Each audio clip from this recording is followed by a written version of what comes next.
गुरु गोबिंद सिंह जी महाराज ने जफरनामे च उचरिया है। वो कहते चुकारज हमा हीलते दरगुजश्त हलालस्त बुरदन व शमशीर दस्त। जदों सारे रस्ते बंद हो गए, कोई राह नहीं टकरिया, तो मैं मजबूर होके ये तेग हथ दे विच फड़ी है। ये पर्शियन च है, जफरनामे च गुरु साहब ने उचरिया है और बादशाह औरंगजेब आलमगीर नूं कहा है। ते फारसी च है। शाहां दे बादशाहां दे राजा महाराजा दे दरबारां च जिहड़ी प्रचलित सी वो पर्शियन सी। पर महाराजा रणजीत सिंह दी भी सरकारी जुबान पर्शियन सी। गुरु गोबिंद सिंह जी महाराज पर्शियन दे बहुत वड्डे विद्वान सी। उन्हां दे जिहड़े 52 कवि बने जाते हैं, ਉਹਦੇ ਚ पर्शियन ਦੇ ਵੱਡੇ ਵੱਡੇ ਕਵੀ ਔਰ ਵਿਦਵਾਨ ਮੌਜੂਦ ਸੀ। ਕਿ ਜਿਹੜੇ ਪੁਰਾਣੇ ਮੁਸਲਮਾਨ ਸੀ, ਜਦੋਂ ਅਨੁਵਾਦ ਹੁੰਦਾ ਸੀ ਅਰਬਿਕ ਭਾਸ਼ਾ ਦਾ ਜਾਂ ਉਰਦੂ ਦਾ ਹੁੰਦਾ ਸੀ, ਕਿ ਉਹ ਸ਼ਾਹਮੁਖੀ ਦਾ ਵੀ ਨਾਲ ਅਨੁਵਾਦ ਕਰਦੇ ਸੀ, ਜੋ ਪੰਜਾਬੀ ਦੇ ਵਿੱਚ ਲੋਕਾਂ ਨੂੰ ਪਤਾ ਲੱਗ ਸਕੇ। ਉਸ ਕਾਲ 'ਚ ਵੀਰ ਜੀ ਪੰਜਾਬੀ ਅਨੁਵਾਦ ਦਾ ਮਤਲਬ ਹੀ ਸ਼ਾਹਮੁਖੀ ਅਨੁਵਾਦ ਸੀ। ਜਿਹੜੀ ਗੁਰਮੁਖੀ ਲਿਪੀ ਹੈ ਇਹ ਘੱਟ ਪ੍ਰਚਲਿਤ ਸੀ। ਗੁਰਦੁਆਰਿਆਂ 'ਚ, ਧਰਮ ਸਥਾਨਾਂ 'ਚ ਜਾਂ ਕਿਸੇ ਪਾਠਸ਼ਾਲਾ 'ਚ ਬਹੁਤ ਘੱਟ ਪ੍ਰਚਲਿਤ ਸੀ। ਸਾਰਾ ਪੰਜਾਬ ਸ਼ਾਹਮੁਖੀ 'ਚ ਹੀ ਲਿਖਦਾ ਸੀ। ਜਿੰਨੀ ਸ਼ਾਹਾਂ ਦੀ ਉਚਰੀ ਭਾਸ਼ਾ ਹੈ, ਕਿੱਸਾ ਕਾਵ ਹੈ, ਸੂਫੀ ਕਾਵ ਹੈ, ਇਤਿਹਾਸਕ ਚੀਜ਼ਾਂ ਹਨ, ਉਹ ਸਾਰੀਆਂ ਸ਼ਾਹਮੁਖੀ 'ਚ ਹਨ। ਇੱਥੇ ਤੱਕ ਵਿਦਵਾਨ ਇਹ ਵੀ ਮੰਨਦੇ ਹਨ, ਗੁਰੂ ਨਾਨਕ ਦੇਵ ਜੀ ਮਹਾਰਾਜ ਜਦੋਂ ਇਸ ਗੱਦੀ 'ਚ ਹਾਜ਼ਰ ਹੋਏ ਸੀ, ਸ਼ਾਇਦ ਚੌਥੀ ਪੰਜਵੀਂ ਪੀੜ੍ਹੀ ਸੀ ਬਾਬਾ ਸ਼ੇਖ ਫਰੀਦ ਦੀ, ਉਹ ਫਰੀਦ ਸਾਨੀ ਨੇ ਜਿਹੜੇ ਸ਼ਲੋਕ ਉਸ ਵੇਲੇ ਇਨਾਇਤ ਕੀਤੇ ਸੀ ਗੁਰੂ ਮਹਾਰਾਜ ਨੂੰ, ਪਹਿਲੀ ਪਾਤਸ਼ਾਹੀ ਨੂੰ, ਉਹ ਵੀ ਸ਼ਾਹਮੁਖੀ 'ਚ ਸੀ। ਸ਼ਾਹਮੁਖੀ ਦਾ ਮਤਲਬ ਹੈ ਪੰਜਾਬੀ, ਪੰਜਾਬੀ ਦਾ ਮਤਲਬ ਸੀ ਸ਼ਾਹਮੁਖੀ। ਇਹ ਤਾਂ ਹੁਣ 20ਵੀਂ ਸਦੀ ਦੇ ਵਿੱਚ ਸ਼ਾਹਮੁਖੀ ਦੇ ਨਾਲ ਨਾਲ ਗੁਰਮੁਖੀ ਲਿਪੀ ਪ੍ਰਚਲਿਤ ਹੋਈ। ਆਜ਼ਾਦੀ ਤੋਂ ਬਾਅਦ ਫਿਰ ਸਾਡੇ ਪੰਜਾਬ ਨੇ ਸੰਨ 67 'ਚ ਆਪਣੇ ਲਛਮਣ ਸਿੰਘ ਗਿੱਲ ਦੇ ਦੌਰ 'ਚ ਪੰਜਾਬੀ ਜ਼ੁਬਾਨ ਨੂੰ ਬਾਕਾਇਦਾ ਪੰਜਾਬ ਦੀ ਸਰਕਾਰੀ ਜ਼ੁਬਾਨ ਬਣਾਇਆ। ਫਿਰ ਗੁਰਮੁਖੀ ਜਿਹੜੀ ਲਿਪੀ ਹੈ ਪ੍ਰਚਲਿਤ ਹੋ ਗਈ, ਕੋਈ ਠਿਕਾਣਾ ਹੀ ਨਹੀਂ।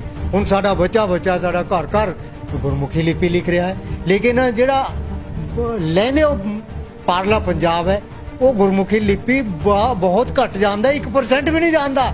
ਉਹ ਸਾਰਾ ਲਾਬਾਡਿਓ ਸ਼ਾਹਮੁਖੀ ਲਿਪੀ ਲਿਖਦਾ ਹੈ। ਕਿ ਕਿੰਨੀਆਂ ਭਾਸ਼ਾਵਾਂ ਦਾ ਤੁਹਾਨੂੰ ਗਿਆਨ ਹੈ ਜੇ ਭਾਸ਼ਾ ਦੀ ਗੱਲ ਕਰ ਲਈਏ? ਵਿਜੇ ਜੀ ਮੂਲ ਰੂਪ ਵਿੱਚ ਮੈਂ ਪੰਜਾਬੀ ਹਾਂ। ਮੈਨੂੰ ਥੋੜ੍ਹੀ ਬਹੁਤ ਕੋਈ ਦੂਜੀਆਂ ਭਾਸ਼ਾਵਾਂ ਆਉਂਦੀਆਂ ਹਨ, ਮੈਂ ਉਹਨਾਂ ਨੂੰ ਕੋਈ ਇੰਨਾ ਉਹ ਨਹੀਂ ਕਰਦਾ। ਮੈਂ ਪੰਜਾਬੀ ਹਾਂ, ਪੰਜਾਬੀ ਬੋਲੀ ਹੈ, ਪੰਜਾਬੀ ਪਹਿਰਾਵਾ ਹੈ, ਪੰਜਾਬੀ ਰਹਿਣੀ ਬਹਿਣੀ ਹੈ, ਪੰਜਾਬੀ ਮੁਹਾਵਰਾ ਹੈ ਔਰ ਪੰਜਾਬੀ ਮਾਂ ਦਾ ਹੀ ਦੁੱਧ ਚੁੰਗਿਆ ਹੈ, ਪੰਜਾਬੀ ਗੁੜਤੀ ਮਿਲੀ ਹੈ। ਮੈਂ ਤਾਂ ਬੇਸਿਕਲੀ ਪੰਜਾਬੀ ਹਾਂ। ਮੈਂ ਭਾਈ ਸਾਹਿਬ ਹੋਰ ਕੁਝ ਨਹੀਂ ਹਾਂ, ਪੰਜਾਬੀ ਮੁਸਲਮਾਨ ਹਾਂ। ਤੁਸੀਂ ਟੀਚਰ ਹੋ, ਰਿਟਾਇਰਡ ਹੋ, ਕੀ ਪੜ੍ਹਾਉਂਦੇ ਸੀ ਬੱਚਿਆਂ ਨੂੰ? ਤੁਸੀਂ ਕਿਹੜੀ ਭਾਸ਼ਾ ਪੜ੍ਹਾਉਂਦੇ ਸੀ? ਮੈਂ ਹਜ਼ੂਰ ਮੂਲ ਰੂਪ ਵਿੱਚ ਪੰਜਾਬੀ ਅਧਿਆਪਕ ਸੀ। ਮੈਂ ਐਲੀਮੈਂਟਰੀ ਟੀਚਰ ਸੀ। ਮੈਂ 8ਵੀਂ ਜਮਾਤ ਤੱਕ ਪੰਜਾਬੀ ਪੜ੍ਹਾਉਣ ਲਈ ਆਥੋਰਾਈਜ਼ ਸੀ। ਲੇਕਿਨ ਮੇਰੇ ਚੰਗੇ ਭਾਗ ਮੈਂ 9ਵੀਂ ਤੇ 10ਵੀਂ ਤੱਕ ਯਾਨੀ ਹਾਈ ਕਲਾਸ 'ਚ ਵੀ ਪੜ੍ਹਾਈ ਪੰਜਾਬੀ। ਹੁਣ ਮੈਂ ਜਿਵੇਂ ਜ਼ਿਕਰ ਕਰ ਰਿਹਾ ਸੀ ਵੀ ਸ਼ਾਇਦ ਬਹੁਤ ਔਖਾ, ਮੇਰੇ ਲਈ ਵੀ ਬਹੁਤ ਔਖਾ ਪੜ੍ਹਨਾ ਇਹਨੂੰ, ਵੀ ਕਿਹੜੀ ਭਾਸ਼ਾਵਾਂ ਲਿਖੀਆਂ ਹੋਈਆਂ ਨੇ। ਅੱਜ ਕੱਲ੍ਹ ਸ਼ਾਇਦ ਇਹ ਭਾਸ਼ਾਵਾਂ ਹੈਗੀਆਂ ਨੇ ਪਰ ਅਸੀਂ ਨਹੀਂ ਪੜ੍ਹਦੇ, ਅਲੋਪ ਹੋ ਰਹੀਆਂ ਨੇ। ਹੁਣ ਕੋਈ ਵੀ 2-3 ਲਾਈਨਾਂ ਸੁਣਾ ਕੇ ਦੱਸੋ ਵੀ ਇਸ ਵਿੱਚ ਕਿਹੜੀ ਭਾਸ਼ਾ 'ਚ ਕੀ ਅਨੁਵਾਦ ਕੀਤਾ ਗਿਆ? ਇਹ ਲਾਈਨ ਜਿਹੜੀ ਹੈ ਮੂਲ ਅਰਬਿਕ ਭਾਸ਼ਾ 'ਚ ਹੈ, ਜਿਹਨੂੰ ਅਰਬੀ ਜ਼ੁਬਾਨ ਕਹਿੰਦੇ ਹਾਂ। ਉਹਦੇ ਨਾਲ ਹੀ ਇਹਨਾਂ ਨੇ ਪਰਸ਼ੀਅਨ 'ਚ ਅਨੁਵਾਦ ਕੀਤਾ ਹੈ। ਇਹ ਲਾਈਨ ਪਰਸ਼ੀਅਨ ਅਨੁਵਾਦ ਦੀ ਹੈ। ਉਹਦੇ ਬਾਅਦ ਇਹ ਲਾਈਨ ਜਿਹੜੀ ਹੈ ਉਹਨਾਂ ਨੇ ਪੰਜਾਬੀ ਸ਼ਾਹਮੁਖੀ ਲਿਪੀ ਵਿੱਚ ਵਾਰਤਕ 'ਚ ਅਨੁਵਾਦ ਕੀਤਾ ਹੈ। ਤੇ ਫਿਰ ਉਹਨਾਂ ਨੇ ਇਹਦੇ ਨਾਲ ਹੀ ਇਹ ਕਵਿਤਾ ਵਿੱਚ, ਸ਼ੇਰਾਂ ਵਿੱਚ ਉਹਦਾ ਅਨੁਵਾਦ ਕੀਤਾ ਹੈ ਪੰਜਾਬੀ। ਇਹ ਪੰਜਾਬੀ ਸ਼ਾਹਮੁਖੀ? ਹਾਂ, ਇਹ ਪੰਜਾਬੀ ਸ਼ਾਹਮੁਖੀ ਹੈ ਜੀ। ਤੇ ਫਿਰ ਮੈਂ ਉਂਗਲ ਰੱਖੀ ਹੈ, ਇਹ ਪੰਜਾਬੀ ਸ਼ਾਹਮੁਖੀ ਹੈ। ਕਿ ਇਹ ਧਾਰਨਾ ਬਣ ਜਾਂਦੀ ਹੈ ਜੇ ਕਿਸੇ ਨੇ ਪੱਗ ਪਾਈ ਉਸੇ ਪੰਜਾਬੀ ਜਾਣਦਾ ਹੋਊਗਾ, ਕਿਉਂਕਿ ਹਲੇ ਹੋਰ ਵੀ ਇਹੋ ਜਿਹੇ ਕਈ ਸਿੱਖ ਚਿਹਰੇ ਹੈਗੇ ਨੇ ਜੋ ਅਲੱਗ-ਅਲੱਗ ਭਾਸ਼ਾਵਾਂ ਵਿੱਚ ਇੰਗਲਿਸ਼, ਹਿੰਦੀ, ਪੰਜਾਬੀ, ਉਰਦੂ, ਫਾਰਸੀ, ਸ਼ਾਹਮੁਖੀ, ਗੁਰਮੁਖੀ ਪੜ੍ਹਦੇ ਨੇ। ਪਰ ਇਹ ਮੁਸਲਮਾਨਾਂ ਨੂੰ ਲੈ ਕੇ ਉਰਦੂ ਨਾਲ ਕਦੋਂ ਜੋੜਿਆ ਜਾਂਦਾ ਹੈ? ਕਿ ਭਾਸ਼ਾ ਕਿਸੇ ਧਰਮ ਨਾਲ ਜੁੜੀ ਨਹੀਂ ਹੁੰਦੀ। ਜਿਹੜੇ ਕ੍ਰਿਸਚੀਅਨ ਹਨ ਉਹਨਾਂ ਦੀ ਭਾਸ਼ਾ ਅੰਗਰੇਜ਼ੀ ਨਹੀਂ ਹੈ। ਜਿਹੜੇ ਮੁਸਲਿਮ ਹਨ ਉਹਨਾਂ ਦੀ ਭਾਸ਼ਾ ਉਰਦੂ ਨਹੀਂ ਹੈ। ਜਿਹੜੇ ਸਿੱਖ ਹਨ ਉਹਨਾਂ ਦੀ ਭਾਸ਼ਾ ਪੰਜਾਬੀ ਨਹੀਂ ਹੈ। ਜਿਹੜੀ ਭਾਸ਼ਾ ਹੈ ਉਹ ਖਿੱਤਿਆਂ ਨਾਲ ਜੁੜੀ ਹੁੰਦੀ ਹੈ। ਉਸ ਖਿੱਤੇ ਦਾ ਜਿਹੜਾ ਵਸਨੀਕ ਹੈ, ਕ੍ਰਿਸਚੀਅਨ ਹੈ, ਮੁਸਲਿਮ ਹੈ, ਹਿੰਦੂ ਹੈ, ਸਿੱਖ ਹੈ, ਕੋਈ ਵੀ ਹੈ, ਉਹਦੀ ਭਾਸ਼ਾ ਉਸ ਖਿੱਤੇ ਨਾਲ ਜੁੜੀ ਹੋਈ ਹੈ, ਪੰਜਾਬੀ ਹੈ। ਮਸਲਨ ਮੈਂ ਪੰਜਾਬ ਦਾ ਜੰਮਪਲ ਹਾਂ, ਮੇਰੇ ਪੁਰਖੇ ਇੱਥੇ ਦੇ ਜੰਮੇ ਉੱਗੇ ਹਨ, ਮੇਰੀ ਭਾਸ਼ਾ ਪੰਜਾਬੀ ਹੈ, ਮੇਰੀ ਮਾਂ ਬੋਲੀ ਪੰਜਾਬੀ ਹੈ। ਉਰਦੂ ਹਰਗਿਜ਼ ਮੇਰੀ ਮਾਂ ਬੋਲੀ ਨਹੀਂ ਹੈ। ਉਰਦੂ ਇੱਕ ਅਲੱਗ ਭਾਸ਼ਾ ਹੈ, ਮਿੱਠੀ ਭਾਸ਼ਾ ਹੈ, ਮਹਿਬੂਬ ਭਾਸ਼ਾ ਹੈ। ਲੇਕਿਨ ਭਾਸ਼ਾ ਜਿਹੜੀ ਹੈ ਉਹ ਖਿੱਤੇ ਨਾਲ ਜੁੜੀ ਹੁੰਦੀ ਹੈ। ਪੱਗਾਂ ਨਾਲ, ਟੋਪੀਆਂ ਨਾਲ ਜਾਂ ਨੰਗੇ ਸਿਰ ਨਾਲ ਭਾਸ਼ਾ ਨੂੰ ਜੋੜਨਾ ਗਲਤ ਹੈ।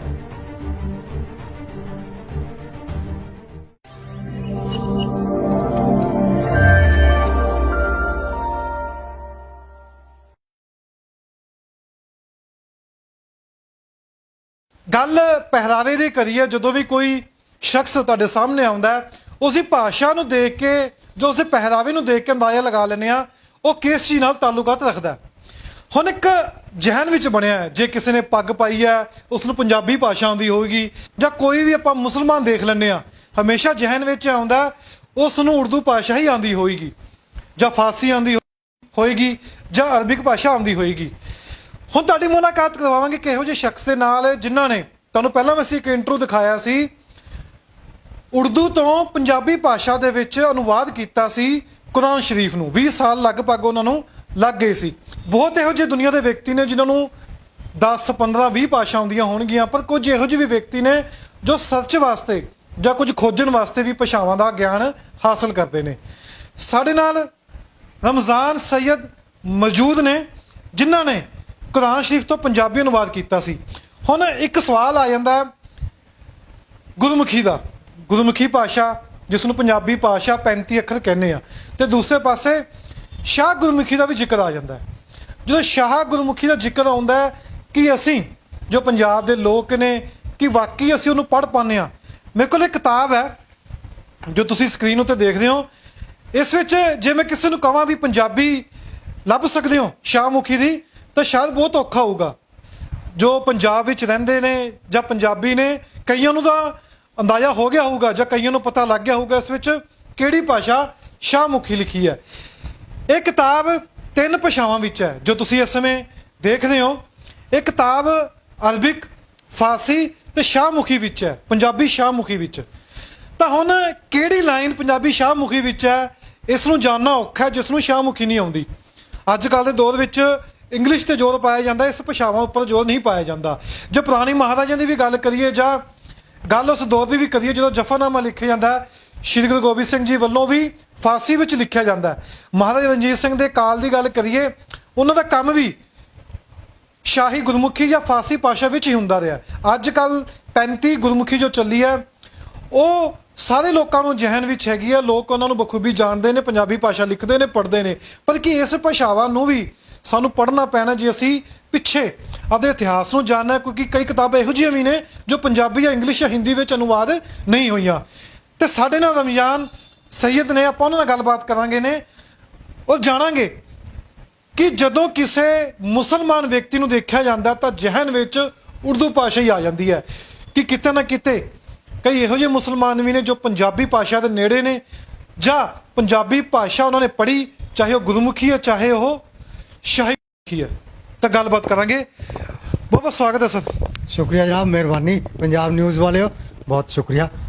ਮੈਂ ਤੁਹਾਡਾ ਪਹਿਲਾਂ ਵੀ ਇੱਕ ਇੰਟਰਵਿਊ ਕੀਤਾ ਸੀ, ਤੁਸੀਂ ਕੁਰਾਨ ਸ਼ਰੀਫ ਨੂੰ ਉਰਦੂ ਭਾਸ਼ਾ ਤੋਂ ਜਾਂ ਫਾਰਸੀ ਭਾਸ਼ਾ ਤੋਂ ਪੰਜਾਬੀ ਵਿੱਚ ਅਨੁਵਾਦ ਕੀਤਾ ਸੀ, ਲਗਭਗ 18 ਸਾਲ ਲੱਗ ਗਏ ਸੀ। ਮੇਰਾ ਪਹਿਲਾ ਸਵਾਲ ਇਹੀ ਹੈ ਕਿ ਕਿਸੇ ਮੁਸਲਮਾਨ ਨੂੰ ਦੇਖ ਲੈਂਦੇ ਆ ਕਿ ਜਹਨ ਵਿੱਚ ਆ ਜਾਂਦਾ ਵੀ ਸਿਰਫ ਉਹ ਉਰਦੂ ਹੀ ਜਾਣਦਾ ਜਾਂ ਫਾਰਸੀ ਜਾਣਦਾ, ਕਿ ਉਹਨੂੰ ਪੰਜਾਬੀ ਦਾ ਵੀ ਇਲਮ ਹੁੰਦਾ। ਇਸ ਧਰਤੀ ਪਰ ਮੁਸਲਮਾਨ ਦੀ ਸ਼ਨਾਖਤ ਪੰਜਾਬੀ ਨਾਲ ਹੋਈ ਹੈ, ਉਰਦੂ ਮਗਰੋਂ ਆਈ ਹੈ। ਪਹਿਲਾਂ ਇਹ ਬਾਈ ਬਰਥ ਪੰਜਾਬੀ ਹਨ, ਇਹਨਾਂ ਦੀ ਬੋਲੀ ਪੰਜਾਬੀ ਹੈ, ਇਹਨਾਂ ਦਾ ਪਹਿਰਾਵਾ ਪੰਜਾਬੀ ਹੈ, ਇਹਨਾਂ ਦੀ ਰਹਿਣੀ ਬਹਿਣੀ ਪੰਜਾਬੀ ਹੈ। ਯਾਨੀ ਜਿਹੜੇ ਇਸ ਧਰਤੀ ਦੇ ਮੁਸਲਮਾਨ ਹਨ ਉਹ ਪੰਜਾਬੀ ਹਨ, ਨਿਰੋਲ ਪੰਜਾਬੀ, ਉਰਦੂ ਮਗਰੋਂ ਆਈ ਹੈ। ਹੁਣ ਗੱਲ ਕਰੀਏ ਇਸ ਕਿਤਾਬ ਨੂੰ ਲੈ ਕੇ। ਹੁਣ ਮੈਂ ਜਿਵੇਂ ਜ਼ਿਕਰ ਕਰ ਰਿਹਾ ਸੀ ਵੀ ਸ਼ਾਇਦ ਬਹੁਤ ਔਖਾ ਹੈ, ਮੇਰੇ ਲਈ ਵੀ ਬਹੁਤ ਔਖਾ ਪੜ੍ਹਨਾ ਇਹਨੂੰ ਵੀ ਕਿਹੜੀ ਕਿਹੜੀ ਭਾਸ਼ਾਵਾਂ ਲਿਖੀਆਂ ਹੋਈਆਂ ਨੇ। ਅੱਜ ਕੱਲ੍ਹ ਸ਼ਾਇਦ ਇਹ ਭਾਸ਼ਾਵਾਂ ਹੈਗੀਆਂ ਨੇ ਪਰ ਅਸੀਂ ਨਹੀਂ ਪੜ੍ਹਦੇ, ਅਲੋਪ ਹੋ ਰਹੀਆਂ ਨੇ। ਹੁਣ ਕੋਈ ਵੀ 2-3 ਲਾਈਨਾਂ ਸੁਣਾ ਕੇ ਦੱਸੋ ਵੀ ਇਸ ਵਿੱਚ ਕਿਹੜੀ ਭਾਸ਼ਾ ਵਿੱਚ ਕੀ ਅਨੁਵਾਦ ਕੀਤਾ ਗਿਆ। ਹਜ਼ੂਰ ਮੇਰੇ ਸਾਹਮਣੇ ਜਿਹੜੀ ਕਿਤਾਬ ਹੈ ਇਹਦਾ ਨਾਂ ਤਫਸੀਰ ਮੁਹੰਮਦੀ ਹੈ। 1886 ਚ ਇਹ ਪਬਲਿਸ਼ ਹੋਈ ਹੈ, ਪ੍ਰਿੰਟ ਹੋਈ ਹੈ। ਇਹ ਇਸ ਪੂਰੇ ਇਲਾਕੇ ਵਿੱਚ ਪੰਜਾਬੀ ਜ਼ਬਾਨ 'ਚ ਕੁਰਾਨ ਮਜੀਦ ਦਾ ਪਹਿਲਾ ਉਲੱਥਾ ਮੰਨਿਆ ਜਾਂਦਾ ਹੈ। ਇਹਦੇ ਜਿਹੜੇ ਉਲੱਥਾਕਾਰ ਹਨ ਇੱਕ ਵੱਡੇ ਵਿਦਵਾਨ ਹੋਏ ਹਨ, ਹਾਫਿਜ਼ ਮੁਹੰਮਦ ਲੱਖੋਕਿਆਂ ਵਾਲੇ ਉਹਨਾਂ ਦਾ ਨਾਂ ਹੈ। 1886 ਚ ਉਹਨਾਂ ਨੇ ਇਹ ਕਿਤਾਬ ਲਿਖੀ ਹੈ ਜਿਹੜੀ 1900 ਦੇ ਵਿੱਚ 1895 ਦੇ ਵਿੱਚ ਪਬਲਿਸ਼ ਹੋਈ ਹੈ, ਪ੍ਰਿੰਟ ਹੋਈ ਹੈ। ਇਹਦੇ ਵਿੱਚ ਮੂਲ ਅਰਬੀ ਭਾਸ਼ਾ 'ਚ ਉੱਪਰ ਮੱਥੇ ਤੇ ਉਹਨਾਂ ਨੇ ਦਿੱਤਾ ਹੈ, ਅਰਬੀ ਲਿਖੀ ਹੈ, ਅਰਬੀ ਭਾਸ਼ਾ ਲਿਖੀ ਹੈ। ਉਹਦੇ ਹੇਠਾਂ ਉਹਨਾਂ ਨੇ ਪਰਸ਼ੀਅਨ ਦੇ ਵਿੱਚ ਉਹਦਾ ਅਨੁਵਾਦ ਦਿੱਤਾ ਹੈ, ਨਾਲ ਪੰਜਾਬੀ ਸ਼ਾਹਮੁਖੀ ਲਿਪੀ ਦੇ ਵਿੱਚ ਉਹਦਾ ਅਨੁਵਾਦ ਉਹਨਾਂ ਨੇ ਕੀਤਾ ਹੈ ਕਵਿਤਾ 'ਚ। ਤੇ ਵਾਰਤਕ 'ਚ ਉਹਦਾ ਅਨੁਵਾਦ ਕੀਤਾ ਹੈ ਪੰਜਾਬੀ 'ਚ। ਯਾਨੀ ਮੂਲ ਰੂਪ ਵਿੱਚ ਪੰਜਾਬੀ ਜਿਹੜਾ ਹੈ ਨਹੀਂ, ਬਲਕਿ ਅਰਬੀ ਤੋਂ ਸ਼ੁਰੂ ਕਰਕੇ ਪਰਸ਼ੀਅਨ ਰਾਹੀਂ ਹੁੰਦੇ ਹੋਏ ਪੰਜਾਬੀ ਦੀ ਸ਼ਾਹਮੁਖੀ ਲਿਪੀ ਤੱਕ ਪਹੁੰਚੇ ਹਨ। ਹੁਣ ਮੈਂ ਕਹਾਂਗਾ ਕੋਈ ਵੀ ਲਾਈਨ ਤੁਸੀਂ ਦਰਸ਼ਕਾਂ ਨੂੰ ਦੱਸੋ ਵੀ ਕਿਹੜੀ ਇਹਦੇ ਵਿੱਚ ਸ਼ਾਹਮੁਖੀ ਦੀ ਹੈ, ਸ਼ਾਹਮੁਖੀ ਦੀ ਹੈ, ਤੇ ਕਿਹੜੀ ਲਾਈਨ ਇਸ ਵਿੱਚ ਪੱਛਮ ਦੀ ਹੈ, ਤੇ ਕਿਹੜੀ ਲਾਈਨ ਇਸ ਵਿੱਚ ਉਰਦੂ ਦੀ ਹੈ। ਇਹਦੇ ਵਿੱਚ ਜਿਵੇਂ ਪਹਿਲਾਂ ਇਹਦੇ 'ਚ ਲਿਖਿਆ ਹੋਇਆ ਹੈ, ਅਰਬੀ 'ਚ ਲਿਖਿਆ ਵਇਜ਼ਾ ਤੁਤਲਾ ਅਲੈਹਿਮ ਆਯਾਤੁਰ ਰਹਿਮਾਨੀ ਖਰਰੂ ਸੁਜਦਮ ਵ ਬੁਕਿਯਮ। ਇਹਦੇ 'ਚ ਪਰਸ਼ੀਅਨ 'ਚ ਉਹਦਾ ਅਨੁਵਾਦ ਲਿਖਿਆ, ਚੂ ਖਾਂਦਾ ਮੀਸ਼ਤ ਬਰੀਸ਼ਾਂ ਆਯਾਤ ਖੁਦਾ ਮੀ ਉਫਤਾਦੰਦ ਸਜਦਾ ਕੁਨਾ ਵ ਗਿਰੀਆਂ। ਫਿਰ ਉਹਨਾਂ ਨੇ ਪੰਜਾਬੀ ਵਿੱਚ ਯਾਨੀ ਸ਼ਾਹਮੁਖੀ ਲਿਪੀ ਵਿੱਚ ਉਹਨਾਂ ਦਾ ਅਨੁਵਾਦ ਕੀਤਾ। ਜਦ ਪੜ੍ਹਿਆਂ ਜਾਂਦਿਆਂ ਇਹ ਉੱਪਰ ਉਹਨਾਂ ਦੇ ਆਇਤਾਂ ਅੱਲਾ ਦੀਆਂ ਡਿੱਗ ਪਾਉਂਦੇ, ਸਿਜਦੇ ਹੁੰਦੇ ਰੋਂਦੇ। ਜਿਸ ਵਕਤ ਉਹਨਾਂ ਦੇ ਉੱਪਰ ਫਿਰ ਕਵਿਤਾ 'ਚ ਅਨੁਵਾਦ ਕੀਤਾ, ਜਿਸ ਵਕਤ ਉਹਨਾਂ ਦੇ ਉੱਪਰ ਆਇਤਾਂ ਰੱਬ ਦੀਆਂ ਪੜ੍ਹੀਆਂ ਜਾਵਨ, ਸਿਜਦੇ ਅੰਦਰ ਡਿੱਗਣ ਰੋ ਰੋ ਅੱਖੀ ਨੀਰ ਬਹਾਵਨ। ਇਹ ਪੰਜਾਬੀ ਸ਼ਾਹਮੁਖੀ 'ਚ ਉਹਨਾਂ ਨੇ ਅਨੁਵਾਦ ਕੀਤਾ। ਮੈਂ ਕਹਾਂਗਾ ਵੀ ਕੈਮਰਾਮੈਨ ਦਿਖਾ ਦਿਓ ਵੀ ਕਿਹੜੀ ਲਾਈਨ ਇਹਦੇ ਵਿੱਚ ਪੰਜਾਬੀ ਵਾਲੀ ਹੈ, ਸ਼ਾਹਮੁਖੀ ਦੀ ਹੈ, ਤੇ ਕਿਹੜੀ ਦੂਸਰੀ ਲਾਈਨ। ਜੀ ਜੀ, ਇਹ ਲਾਈਨ ਜਿਹੜੀ ਹੈ ਮੂਲ ਅਰਬਿਕ ਭਾਸ਼ਾ 'ਚ ਹੈ, ਜਿਹਨੂੰ ਅਰਬੀ ਜ਼ੁਬਾਨ ਕਹਿੰਦੇ ਹਾਂ। ਉਹਦੇ ਨਾਲ ਹੀ ਇਹਨਾਂ ਨੇ ਪਰਸ਼ੀਅਨ 'ਚ ਅਨੁਵਾਦ ਕੀਤਾ ਹੈ। ਇਹ ਲਾਈਨ ਪਰਸ਼ੀਅਨ ਅਨੁਵਾਦ ਦੀ ਹੈ। ਉਹਦੇ ਬਾਅਦ ਇਹ ਲਾਈਨ ਜਿਹੜੀ ਹੈ ਉਹਨਾਂ ਨੇ ਪੰਜਾਬੀ ਸ਼ਾਹਮੁਖੀ ਲਿਪੀ ਵਿੱਚ ਵਾਰਤਕ 'ਚ ਅਨੁਵਾਦ ਕੀਤਾ ਹੈ, ਤੇ ਫਿਰ ਉਹਨਾਂ ਨੇ ਇਹਦੇ ਨਾਲ ਹੀ ਇਹ ਕਵਿਤਾ ਵਿੱਚ ਸ਼ੇਰਾਂ ਵਿੱਚ ਉਹਦਾ ਅਨੁਵਾਦ ਕੀਤਾ ਹੈ ਪੰਜਾਬੀ। ਇਹ ਪੰਜਾਬੀ ਸ਼ਾਹਮੁਖੀ, ਹਾਂ, ਇਹ ਪੰਜਾਬੀ ਸ਼ਾਹਮੁਖੀ ਹੈ ਜੀ, ਤੇ ਫਿਰ ਮੈਂ ਉਂਗਲ ਰੱਖੀ ਹੈ, ਇਹ ਪੰਜਾਬੀ ਸ਼ਾਹਮੁਖੀ ਹੈ। ਹੁਣ ਗੱਲ ਕਰੀਏ ਜੋ ਸਵਾਲ ਮੈਂ ਸ਼ੁਰੂ ਵਿੱਚ ਕੀਤਾ ਸੀ ਵੀ ਜਦੋਂ ਵੀ ਕੋਈ ਸ਼ਖਸ ਨੂੰ ਆਪਾਂ ਮੁਸਲਮਾਨ ਨੂੰ ਦੇਖਦੇ ਆ ਉਹਨਾਂ ਦਾ ਇਹ ਦਿਮਾਗ 'ਚ ਆਉਂਦਾ ਵੀ ਉਰਦੂ ਜਾਣਦੇ ਨੇ। ਜਿਵੇਂ ਤੁਸੀਂ ਹੁਣ 3 ਭਾਸ਼ਾਵਾਂ ਪੜ੍ਹ ਲੈਂਦੇ ਹੋ ਅਲੱਗ-ਅਲੱਗ ਤਰੀਕੇ ਦੇ ਨਾਲ, ਕਿ ਇਹ ਧਾਰਨਾ ਬਣ ਜਾਂਦੀ ਹੈ ਜੇ ਕਿਸੇ ਨੇ ਪੱਗ ਪਾਈ ਉਸੇ ਪੰਜਾਬੀ ਜਾਣਦਾ ਹੋਊਗਾ, ਕਿਉਂਕਿ ਹਲੇ ਹੋਰ ਵੀ ਇਹੋ ਜਿਹੇ ਕਈ ਸਿੱਖ ਚਿਹਰੇ ਹੈਗੇ ਨੇ ਜੋ ਅਲੱਗ-ਅਲੱਗ ਭਾਸ਼ਾਵਾਂ ਵਿੱਚ ਇੰਗਲਿਸ਼, ਹਿੰਦੀ, ਪੰਜਾਬੀ, ਉਰਦੂ, ਫਾਰਸੀ, ਸ਼ਾਹਮੁਖੀ, ਗੁਰਮੁਖੀ ਪੜ੍ਹਦੇ ਨੇ।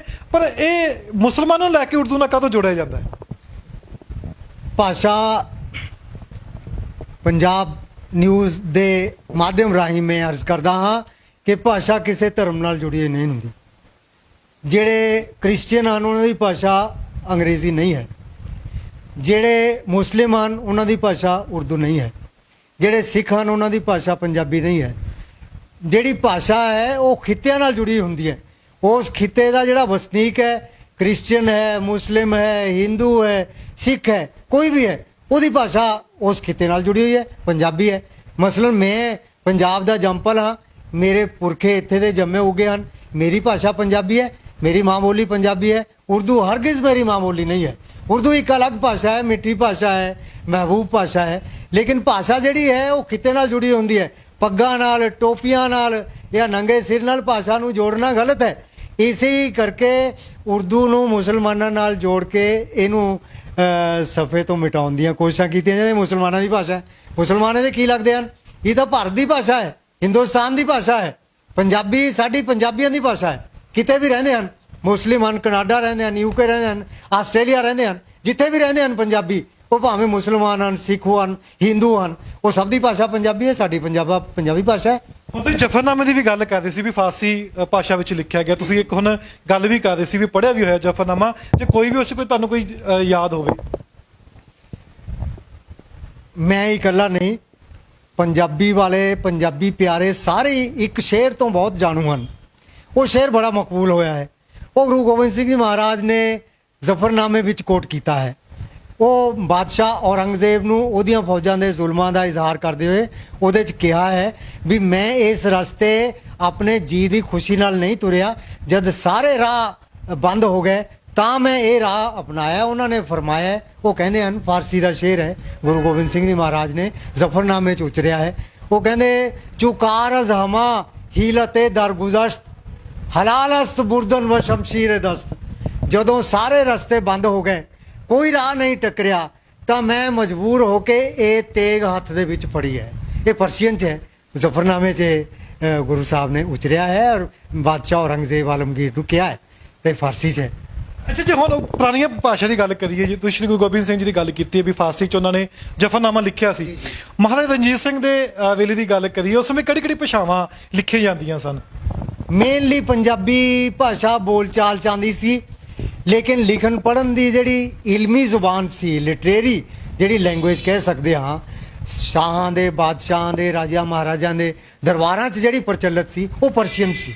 ਪਰ ਮਹਾਰਾਜਾ ਰਣਜੀਤ ਸਿੰਘ ਦੀ ਵੀ ਸਰਕਾਰੀ ਜ਼ੁਬਾਨ ਪਰਸ਼ੀਅਨ ਸੀ। ਗੁਰੂ ਗੋਬਿੰਦ ਸਿੰਘ ਜੀ ਮਹਾਰਾਜ ਪਰਸ਼ੀਅਨ ਦੇ ਬਹੁਤ ਵੱਡੇ ਵਿਦਵਾਨ ਸੀ। ਉਹਨਾਂ ਦੇ ਜਿਹੜੇ 52 ਕਵੀ ਬੰਨੇ ਜਾਂਦੇ ਹਨ, ਉਹਦੇ 'ਚ ਪਰਸ਼ੀਅਨ ਦੇ ਵੱਡੇ ਵੱਡੇ ਕਵੀ ਔਰ ਵਿਦਵਾਨ ਮੌਜੂਦ ਸੀ। ਖੁਦ ਜਿਹੜੇ ਨੰਦ ਲਾਲ ਜੀ ਗੋਇਆ, ਜਿਨ੍ਹਾਂ ਨੂੰ ਸਾਰਾ ਪੰਥ ਜਾਣਦਾ ਹੈ, ਜਿਨ੍ਹਾਂ ਦੀਆਂ ਉਚਰੀਆਂ ਹੋਈਆਂ ਗਜ਼ਲਾਂ ਤੇ ਉਹਨਾਂ ਦੇ ਲਿਖੇ ਹੋਏ ਵਾਕ ਜਿਹੜੇ ਹਨ ਪੰਜਾਬੀ ਔਰ ਸਿੱਖ ਇਤਿਹਾਸ 'ਚ ਅਹਿਮ ਤਰੀਨ ਥਾਂ ਰੱਖਦੇ ਹਨ, ਉਹ ਖੁਦ ਪਰਸ਼ੀਅਨ ਦੇ ਵਿਦਵਾਨ ਸੀ। ਹੁਣ ਗੱਲ ਕਰੀਏ, ਇਹ ਤਾਂ ਇੱਕ ਕਿਤਾਬ ਹੋ ਗਈ, ਹੁਣ ਇਹ ਕਿਹੜੀ ਭਾਸ਼ਾ ਵਿੱਚ ਹੈ ਜੀ, ਇਹ ਦੀ ਗੱਲ ਕਰੀਏ ਇਹ ਅਰਬੀ ਭਾਸ਼ਾ 'ਚ, ਅਰਬੀ ਜ਼ੁਬਾਨ 'ਚ ਹੈ। ਜਿਹੜੇ ਲੱਖਾਂ ਕਰੋੜਾਂ ਲੋਕੀ ਬੋਲਦੇ ਹਨ, ਉਹਨਾਂ ਦੀ ਮਾਦਰੀ ਜ਼ੁਬਾਨ ਹੈ। ਪੂਰਾ ਅਰਬੀ ਜਗਤ ਇਹਨੂੰ ਮੰਨ ਰਿਹਾ ਹੈ। ਇਹ ਬੜੀ ਪੁਰਾਣੀ ਸੰਸਕ੍ਰਿਤ ਵਾਂਗ ਪੁਰਾਣੀਆਂ ਭਾਸ਼ਾਵਾਂ 'ਚ ਇਹ ਹਿਬਰੂ, ਅਰੈਬਿਕ ਤੇ ਸੰਸਕ੍ਰਿਤ, ਇਹ ਤਿੰਨ ਪੁਰਾਣੀਆਂ ਭਾਸ਼ਾਵਾਂ 'ਚ ਜਿਹੜੀਆਂ ਹਜ਼ਾਰਾਂ ਸਾਲਾਂ ਤੋਂ ਚੱਲੀਆਂ ਆ ਰਹੀਆਂ ਹਨ, ਉਹਨਾਂ ਸ਼ਾਮਲ ਹੈ। ਅਰਬੀ ਜ਼ੁਬਾਨ ਹੈ। ਕੁਰਾਨ 1450 ਸਾਲ ਪਹਿਲਾਂ ਇਸੇ ਭਾਸ਼ਾ 'ਚ ਅਵਤਰਿਤ ਹੋਇਆ ਸੀ। ਇਹ ਅਰਬੀ ਭਾਸ਼ਾ ਹੈ। ਔਰ ਇਹ ਨੀਚੇ ਵਾਲੀ ਜੋ ਸਭ ਤੋਂ ਵੱਡੀ ਕਿਤਾਬ ਹੈ, ਇਹ 'ਚ ਹੁਣ ਕਿਹੜੀ ਕਿਹੜੀ ਭਾਸ਼ਾਵਾਂ ਲਿਖੀਆਂ ਨੇ? ਇਹ ਮੂਲ ਅਰਬੀ ਭਾਸ਼ਾ ਹੈ, ਉਹਦਾ ਅਨੁਵਾਦ ਪੰਜਾਬੀ ਵਾਰਤਕ 'ਚ ਹੈ, ਸ਼ਾਹਮੁਖੀ ਲਿਪੀ 'ਚ। ਇਹ ਕਿੰਨੇ ਸਾਲ ਪੁਰਾਣੀ ਹੈ? ਇਹ ਵੀ 100 ਸਾਲ ਨੂੰ ਟੁੱਕ ਰਹੀ ਹੈ। ਅੱਛਾ, 100 ਸਾਲ ਦੀ ਪਹਿਲਾਂ ਦੀ ਗੱਲ ਕਰਨੇ ਆ ਤੁਸੀਂ। ਮੈਂ ਪੰਜਾਬੀ ਗੁਰਮੁਖੀ ਤੇ ਵੀ ਆਉਂਗਾ, 35 ਅੱਖਰ ਤੇ ਵੀ ਆਉਂਗਾ। 100 ਸਾਲ ਪੁਰਾਣੀ ਗੱਲ ਕਰਨੇ ਆ। ਗੁਰਮੁਖੀ ਹੁਣ ਭਾਸ਼ਾ ਹੈਗੀ ਜੋ 35 ਅੱਖਰ ਹੈਗੇ ਨੇ, ਜੋ ਪੜ੍ਹਾਈ ਜਾਂਦੀ ਆ, ਜੋ ਕੰਧਾਂ ਤੇ ਵੀ ਲਿਖੀ ਜਾਂਦੀ ਹੈ, ਕਿ ਜਿਹੜੇ ਪੁਰਾਣੇ ਮੁਸਲਮਾਨ ਸੀ, ਜਦੋਂ ਅਨੁਵਾਦ ਹੁੰਦਾ ਸੀ ਅਰਬਿਕ ਭਾਸ਼ਾ ਦਾ ਜਾਂ ਉਰਦੂ ਦਾ ਹੁੰਦਾ ਸੀ, ਕਿ ਉਹ ਸ਼ਾਹਮੁਖੀ ਦਾ ਵੀ ਨਾਂ ਅਨੁਵਾਦ ਕਰਦੇ ਸੀ, ਜੋ ਪੰਜਾਬੀ ਦੇ ਵਿੱਚ ਲੋਕਾਂ ਨੂੰ ਪਤਾ ਲੱਗ ਸਕੇ। ਉਸ ਕਾਲ 'ਚ ਵੀਰ ਜੀ ਪੰਜਾਬੀ ਅਨੁਵਾਦ ਦਾ ਮਤਲਬ ਹੀ ਸ਼ਾਹਮੁਖੀ ਅਨੁਵਾਦ ਸੀ। ਜਿਹੜੀ ਗੁਰਮੁਖੀ ਲਿਪੀ ਹੈ ਇਹ ਘੱਟ ਪ੍ਰਚਲਿਤ ਸੀ। ਗੁਰਦੁਆਰਿਆਂ 'ਚ, ਧਰਮ ਸਥਾਨਾਂ 'ਚ ਜਾਂ ਕਿਸੇ ਪਾਠਸ਼ਾਲਾ 'ਚ ਬਹੁਤ ਘੱਟ ਪ੍ਰਚਲਿਤ ਸੀ। ਸਾਰਾ ਪੰਜਾਬ ਸ਼ਾਹਮੁਖੀ 'ਚ ਹੀ ਲਿਖਦਾ ਸੀ। ਜਿੰਨੀ ਸ਼ਾਹਾਂ ਦੀ ਉਚਰੀ ਭਾਸ਼ਾ ਹੈ, ਕਿੱਸਾ ਕਾਵ ਹੈ, ਸੂਫੀ ਕਾਵ ਹੈ, ਇਤਿਹਾਸਕ ਚੀਜ਼ਾਂ ਹਨ, ਉਹ ਸਾਰੀਆਂ ਸ਼ਾਹਮੁਖੀ 'ਚ ਹਨ। ਇੱਥੇ ਤੱਕ ਵਿਦਵਾਨ ਇਹ ਵੀ ਮੰਨਦੇ ਹਨ, ਗੁਰੂ ਨਾਨਕ ਦੇਵ ਜੀ ਮਹਾਰਾਜ ਜਦੋਂ ਇਸ ਗੱਦੀ 'ਚ ਹਾਜ਼ਰ ਹੋਏ ਸੀ, ਸ਼ਾਇਦ ਚੌਥੀ ਪੰਜਵੀਂ ਪੀੜ੍ਹੀ ਸੀ ਬਾਬਾ ਸ਼ੇਖ ਫਰੀਦ ਦੀ, ਉਹ ਫਰੀਦ ਸਾਨੀ ਨੇ ਜਿਹੜੇ ਸ਼ਲੋਕ ਉਸ ਵੇਲੇ ਇਨਾਇਤ ਕੀਤੇ ਸੀ ਗੁਰੂ ਮਹਾਰਾਜ ਨੂੰ, ਪਹਿਲੀ ਪਾਤਸ਼ਾਹੀ ਨੂੰ, ਉਹ ਵੀ ਸ਼ਾਹਮੁਖੀ 'ਚ ਸੀ। ਤਾਂ ਸ਼ਾਹਮੁਖੀ ਲਿਪੀ ਦਾ ਹੀ ਪ੍ਰਚਲਨ ਸੀ। ਸ਼ਾਹਮੁਖੀ ਦਾ ਮਤਲਬ ਹੈ ਪੰਜਾਬੀ, ਪੰਜਾਬੀ ਦਾ ਮਤਲਬ ਸੀ ਸ਼ਾਹਮੁਖੀ। ਇਹ ਤਾਂ ਹੁਣ 20ਵੀਂ ਸਦੀ ਦੇ ਵਿੱਚ ਸ਼ਾਹਮੁਖੀ ਦੇ ਨਾਲ ਨਾਲ ਗੁਰਮੁਖੀ ਲਿਪੀ ਪ੍ਰਚਲਿਤ ਹੋਈ। ਆਜ਼ਾਦੀ ਤੋਂ ਬਾਅਦ ਫਿਰ ਸਾਡੇ ਪੰਜਾਬ ਨੇ ਸੰਨ 67 'ਚ ਆਪਣੇ ਲਛਮਣ ਸਿੰਘ ਗਿੱਲ ਦੇ ਦੌਰ 'ਚ ਪੰਜਾਬੀ ਜ਼ੁਬਾਨ ਨੂੰ ਬਾਕਾਇਦਾ ਪੰਜਾਬ ਦੀ ਸਰਕਾਰੀ ਜ਼ੁਬਾਨ ਬਣਾਇਆ। ਫਿਰ ਗੁਰਮੁਖੀ ਜਿਹੜੀ ਲਿਪੀ ਹੈ ਪ੍ਰਚਲਿਤ ਹੋ ਗਈ, ਕੋਈ ਠਿਕਾਣਾ ਹੀ ਨਹੀਂ। ਹੁਣ ਸਾਡਾ ਬੱਚਾ ਸਾਡਾ ਘਰ ਘਰ ਗੁਰਮੁਖੀ ਲਿਪੀ ਲਿਖ ਰਿਹਾ ਹੈ। ਲੇਕਿਨ ਜਿਹੜਾ ਲਹਿੰਦੇ ਉਹ ਪਾਰਲਾ ਪੰਜਾਬ ਹੈ, ਉਹ ਗੁਰਮੁਖੀ ਲਿਪੀ ਬਹੁਤ ਘੱਟ ਜਾਣਦਾ, 1% ਵੀ ਨਹੀਂ ਜਾਣਦਾ। ਉਹ ਸਾਰਾ ਲਾਭਾਡਿਓ ਸ਼ਾਹਮੁਖੀ ਲਿਪੀ ਲਿਖਦਾ ਹੈ। ਉਹੀ ਇਲਮੀ ਭਾਸ਼ਾ ਹੈ। ਪੰਜਾਬ ਯੂਨੀਵਰਸਿਟੀ 'ਚ PhDਆਂ ਹੁੰਦੀਆਂ ਹਨ, ਬੜੀਆਂ ਬੜੀਆਂ ਡਿਗਰੀਆਂ ਲੈਂਦੇ ਹਨ ਲੋਕੀ ਪੰਜਾਬੀ। ਉਹ ਗੁਰਮੁਖੀ ਲਿਪੀ ਨਹੀਂ ਜਾਣਦੇ, ਉਹ ਸ਼ਾਹਮੁਖੀ ਲਿਪੀ ਹੋਈ ਹੈ। ਇਹ ਜਿਹੜੀ ਸ਼ਾਹਮੁਖੀ ਲਿਪੀ ਆ ਵੀ ਖੱਬੇ ਪਾਸੇ ਸ਼ੁਰੂ ਹੁੰਦੀ ਹੈ? ਨਹੀਂ, ਸੱਜੇ ਪਾਸੇ ਸ਼ੁਰੂ ਹੁੰਦੀ ਹੈ। ਅਰਬੀ ਭਾਸ਼ਾ, ਪਰਸ਼ੀਅਨ ਭਾਸ਼ਾ ਤੇ ਸ਼ਾਹਮੁਖੀ ਲਿਪੀ ਜਿਹੜੀ ਪੰਜਾਬੀ ਭਾਸ਼ਾ ਦੀ ਹੈ, ਉਹ ਸੱਜਿਓਂ ਖੱਬੇ ਨੂੰ ਜਾਂਦੀਆਂ ਹਨ। ਜਿਵੇਂ ਸਿੰਧੀ ਭਾਸ਼ਾ ਹੈ, ਉਹਦੀ ਲਿਪੀ ਵੀ ਸੱਜਿਓਂ ਖੱਬੇ ਨੂੰ ਜਾਂਦੀ ਹੈ। ਕਸ਼ਮੀਰੀ ਭਾਸ਼ਾ ਹੈ, ਉਹਦੀ ਲਿਪੀ ਵੀ ਸੱਜਿਓਂ ਖੱਬੇ। ਇਹ ਤਿੰਨ ਭਾਸ਼ਾਵਾਂ, ਸਿੰਧੀ, ਪੰਜਾਬੀ ਤੇ ਕਸ਼ਮੀਰੀ, ਇਹ ਆਪਣੇ ਭਾਰਤ ਦੀਆਂ ਤਿੰਨ ਜਿਹੜੀਆਂ ਰਾਸ਼ਟਰ ਭਾਸ਼ਾਵਾਂ ਹਨ, ਉਹ ਸੱਜਿਓਂ ਖੱਬੇ ਚੱਲਦੀਆਂ ਹਨ। ਹੁਣ ਜੇ ਗੱਲ ਕਰੀਏ, ਜਿਵੇਂ ਤਿੰਨ ਭਾਸ਼ਾਵਾਂ ਤੇ ਤੁਸੀਂ ਜ਼ਿਕਰ ਕੀਤਾ ਹੈ, ਇਹ ਮੇਲ ਖਾਂਦੀਆਂ ਨੇ ਆਪਸ ਦੇ ਵਿੱਚ, ਫਿਰ ਇਹ ਕਿਵੇਂ ਇੱਕ ਦੂਸਰੇ ਨਾਲ ਵੀ ਸ਼ਾਹਮੁਖੀ ਦੀ ਗੱਲ ਕਰ ਲਈਏ, ਉਰਦੂ ਦੀ ਗੱਲ ਕਰ ਲਈਏ, ਇਹ ਫਿਰ ਕਿਵੇਂ ਅਲੱਗ-ਅਲੱਗ ਹੋ ਕੇ ਤਿੰਨ ਬਣ ਗਈਆਂ ਨੇ? ਇਹ ਤਾਂ ਭਾਸ਼ਾਵਾਂ ਆਪਣੇ ਖਿੱਤਿਆਂ 'ਚ ਅਲੱਗ-ਅਲੱਗ ਹਨ। ਕਸ਼ਮੀਰੀ ਅਲੱਗ ਹੈ, ਆਪਾਂ ਨਹੀਂ ਜਾਣ ਸਕਦੇ। ਸਿੰਧੀ ਅਲੱਗ ਹੈ, ਆਪਾਂ ਉਹਨੂੰ ਨਹੀਂ ਜਾਣ ਸਕਦੇ। ਆਪਾਂ ਤਾਂ ਇਸ ਧਰਤੀ ਦੀ ਜਿਹੜੀ ਭਾਸ਼ਾ ਹੈ, ਇਹਦੀ ਲਿਪੀ ਹੈ ਸ਼ਾਹਮੁਖੀ, ਗੁਰਮੁਖੀ ਔਰ ਪੰਜਾਬੀ, ਆਪਾਂ ਤਾਂ ਇਹੀ ਜਾਣਦੇ ਹਾਂ।